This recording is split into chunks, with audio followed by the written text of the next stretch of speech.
آج social media پہ بیٹھ کے بعض بدماش قسم کے ملا حضرت معاویہ کو بدنام کر رہے ہیں، حضرت معاویہ پر تبرہ کر رہے ہیں۔ ان جاہلوں نے قرآن کو دیکھا ہی نہیں۔ ہم کہتے ہیں تم اپنے تبرہ کی دلیل لاؤ۔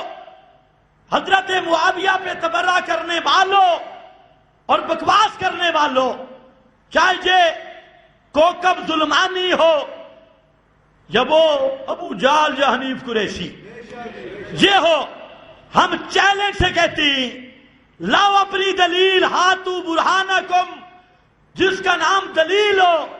میرے پاس قطعی دلیل ہے، میرے پاس قطعی دلیل ہے کہ پیغمبر کے صحابہ کفر بھی نہیں کر سکتے، فسق بھی نہیں کر سکتے، نافرمانی بھی نہیں کر سکتے۔ لہم مغفرۃ ورزق کریم، پیغمبر کے سب صحابہ یہ جنتی ہیں، ان کے لیے عزت کا مقام ہے، عزت کی روزی ہے، اور پیغمبر کی جماعت یہ وہ مقدس جماعت ہے جس کا دفاع اللہ نے قرآن میں کر رکھا ہے۔ حضرت معاویہ صحابی ہے کہ اس نے بکواس کیا، یہ رضا خانی شیطان نے، اس بدماش قریشی نے یہ بکواس کیا کہ ام المومنین حضرت عائشہ صدیقہ رضی اللہ تعالی عنہ، ان کو نبی کریم علیہ السلام نے فرمایا کہ مقام ہو اب، یہ حنیف قریشی کو بتا دینا یہ لفظ ہو اب ہے، وہ ہو پڑھ رہا تھا، لیاقت اتنی ہے، لفظ پڑھنے کا طریقہ نہیں آتا، بڑا مقام ہو ہے الو جہان کے، تجھے لفظ نہیں آتا، تو تبصرہ کرتے حضرت معاویہ پہ اور تو تبصرے کرتے حضرت عائشہ پہ، اور روایت میں جو لفظ آ رہا ہے وہ بھی پڑھنا نہیں آیا۔ ہوب، ہوب کے کتے، ہوب، یہ ہوب کیا ہوتا ہے؟ یہ ہے ہو اب پر وزن کوکب، ہو اب مقام ہے، ہوب نہیں ہے۔ شکر ہے تو نے ہب نہیں پڑھ دیا، تو اسے یہ بھی کوئی بعید نہیں، تو تو ہب بھی کہہ سکتا تھا، ہب یب۔ کوئی بندہ آیا نا سعودیے سے، اس نے دیکھے ادھر پاکستان میں لکھا تھا حبیب بینک، اس نے پڑھا ہب یب بینک لم یٹڈ، ہب یب، یہ ان کی علمیت ہے، یہ تبصرے کرتے ہیں نبی کے صحابہ پہ، اور چند شیاطین دجالی میڈیا پہ بیٹھ کے حضرت معاویہ کی غلطیاں نکال رہی ہے، حضرت عائشہ صدیقہ کی غلطیاں نکال رہی ہے، حضرت عائشہ غلطی پہ تھی، فلانا غلطی پہ تھا۔ میں نے کہا او مشرکہ، تیرے ذہن میں نبی کے صحابہ کی عزت آ ہی نہیں سکتی۔ نبی کے صحابہ کی عزت آتی ہے حلالی کے ذہن میں، اور مشرک رہ کر روحانی ولد الحرام ہوتا ہے، روحانی حلالی نہیں ہوتا۔ صحابہ کی عزت آتی ہے پاک سینوں میں، وہ خود پاک ہیں، پاکوں کو پسند پاک کرتی ہیں۔ الطیبات للطیبین، خبیث آدمی کے دل میں صحابہ کی عزت آ ہی نہیں سکتی۔ خیر بہرحال کہتے ہیں مقام حوب کے کتے بھونکیں گے، تو حضرت عائشہ وہاں پہنچی تو مقام حوب کے کتے بھونکنے لگ گئے۔ پورے چیلنج سے کہتا ہوں، حنیف قریشی نہیں، احمد رضا بھی تیرے نزدیک قبر میں زندہ ہے اور میرے نزدیک جہنم میں، تیرے نزدیک قبر میں زندہ ہے، اس سے بھی مدد مانگ لے اور اس حدیث کی سند ثابت کر۔ مقام حواب کے کتے، اس کی سند ثابت کر، اور تیرے اگلے پچھلے بابے دادے جمع ہوں، اس روایت کی صحیح سند ثابت نہیں کر سکتے، تو پھر مجھے حق بنتا ہے ام المومنین پہ وہاں مقام حواب کے کتے نہیں بھونکے تھے، ام المومنین پر یہ پنڈی کا حنیف قریشی کتا بھونک رہا ہے۔ یہ کتا بھونک رہا ہے. توجہ ہے؟ ناراض تو نہیں ہو رہے؟ خیر، مقام ہوا پہ کہتے حضرت معاویہ کی خطا معصیت تھی، خطا معصیت تھی. میں قرآن پڑھو، قرآن ختمہ سے رکھے. اس کا معنی کیا ہوگا؟ کرا الیکم الکفر والفسوق والعصیان.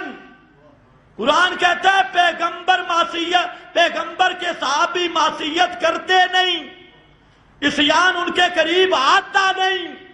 اور تو کہتے ہے خطائے معصیت. تو العصیان یہ قطعی چیز ہے، اور اگر تجھ میں جرأت ہے حضرت معاویہ کی کسی قطعی دلیل سے معصیت ثابت تو کرنا. کب ثابت میں مانوں؟ لیکن دلیل کوئی نہیں. زن بابے لکھے ہیں، دادے لکھے ہیں. یہاں زن شان نہیں چلے گا. ان الظن لا یغنی من الحق شیئا. ادھر میرا بھائی، ادھر قطعی دلائل ہیں. ادھر قرآن ہے لقد رضی اللہ عن المؤمنین. ادھر کتب فی قلوبہم الایمان حبب الیکم الایمان امتحن اللہ قلوبہم للتقوی اولئک علی ھدی من ربہم. ادھر تو قطعی دلائل ہیں، تھوک کے دلائل ہیں. 600 سے زائد آیات وہ صحابہ کی مدح کر رہی ہے، صحابہ کی تعریف کر رہی ہے. اور اصل مصیبت یہ ہے ان مولویوں کو یہ ضابطے قانون آتے ہی نہیں. نہ کسی قانون سے یہ خود آئے، نہ انہیں کوئی قانون آتا ہے. یہ خود بھی بے قانونے آئے اور نہ انہیں کوئی ضابطہ قانون ہے. حالانکہ یہ قانون جو میں ذکر کر رہا ہوں اس آیت کے تحت پوری امت کا اجماعی قانون ہے کہ زنی چیز سے عقیدہ ثابت نہیں ہوگا، اور زنی چیز قطعی چیز کا مقابلہ نہیں کر سکتی. اب میں چیلنج کرتا ہوں دشمنان معاویہ کو، حضرت معاویہ کے ساتھ دشمنی رکھنے والوں، اندر کے خبیث رافضیوں، اوپر سے اپنے آپ کو سنیت کے لبادے بھی چھپانے والے تکیہ بازو، اگر تم میں ہمت اور جرأت ہے آؤ حضرت معاویہ کے خلاف صرف ایک دلیل پیش کرو جو دلیل قطعی ہو. ورنہ زن اور تیری روایات، تیرے اقوال اور حضرت معاویہ یا کسی صحابی کو بدنام کرنے کے لیے تاریخی روایات ہوں، کتابیں ہوں، بزرگوں کی باتیں ہوں، ان باتوں کو تو ہم جہنم میں مار سکتے ہیں. پیغمبر کے صحابی پہ کیچڑ اچھالنا قطعاً برداشت نہیں کرتے. آخر پہ یہ بھی سن لو، مسند احمد میں حدیث ہے. اب ان بیچاروں کو پتہ ہی نہیں، ان کا کام یہ کول پڑھو، 11ویں کھاؤ اور ادھر ادھر فیسیں وصول کرو، راگڑیاں لگاؤ کنجروں کی طرح اور فیسیں وصول کرو. عوام بھی ساتھی مسئلے چسلے کوئی پتہ نہیں. ایک ادھر نوک، ایک ادھر نوک سن کر ساری ان کا بھی دماغ خراب. تو یہ تو نوکے راگڑیوں والے پروگرام. اب میں حدیث بتاتا ہوں، مسند احمد بھی ہے جس میں حضرت معاویہ کو بھی حق پر کہا گیا، حضرت علی کو بھی حق پر کہا گیا. حضرت معاویہ بھی حق پر، حضرت علی بھی حق پر. البتہ اولا بالحق حضرت علی ہے اور علل حق حضرت معاویہ ہے. اللہ جانے تمہیں سمجھ آئیے کہ چلو جن کو میں سنا رہا ہوں وہ سمجھ جائیں گے، وہ سمجھ جائیں گے.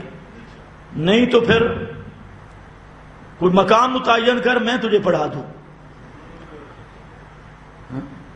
ان بیچاروں کو یہ نہیں پتہ. یہ کہتے ہیں نہیں، ایک طرف حق ہوتا ہے، حق کے مقابل حق نہیں ہوتا، حق کے مقابل باطل ہوتا ہے. یہ اہل حدیثوں کو بھی یہی، غیر مقلدین کو بھی یہی بیماری سمٹی ہے.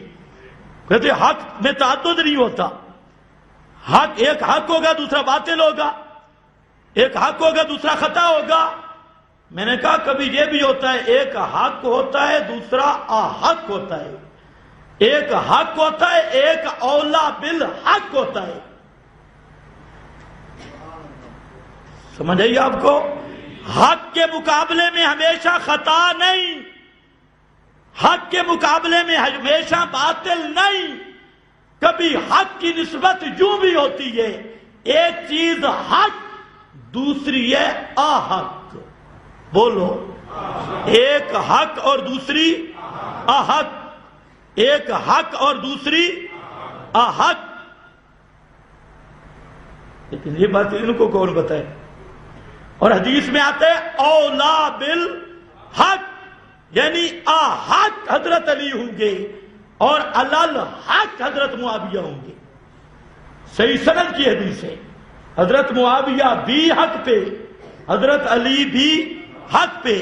ہاں یہ کہہ سکتے ہیں کہ اولا بالحق وہ حضرت علی ہے.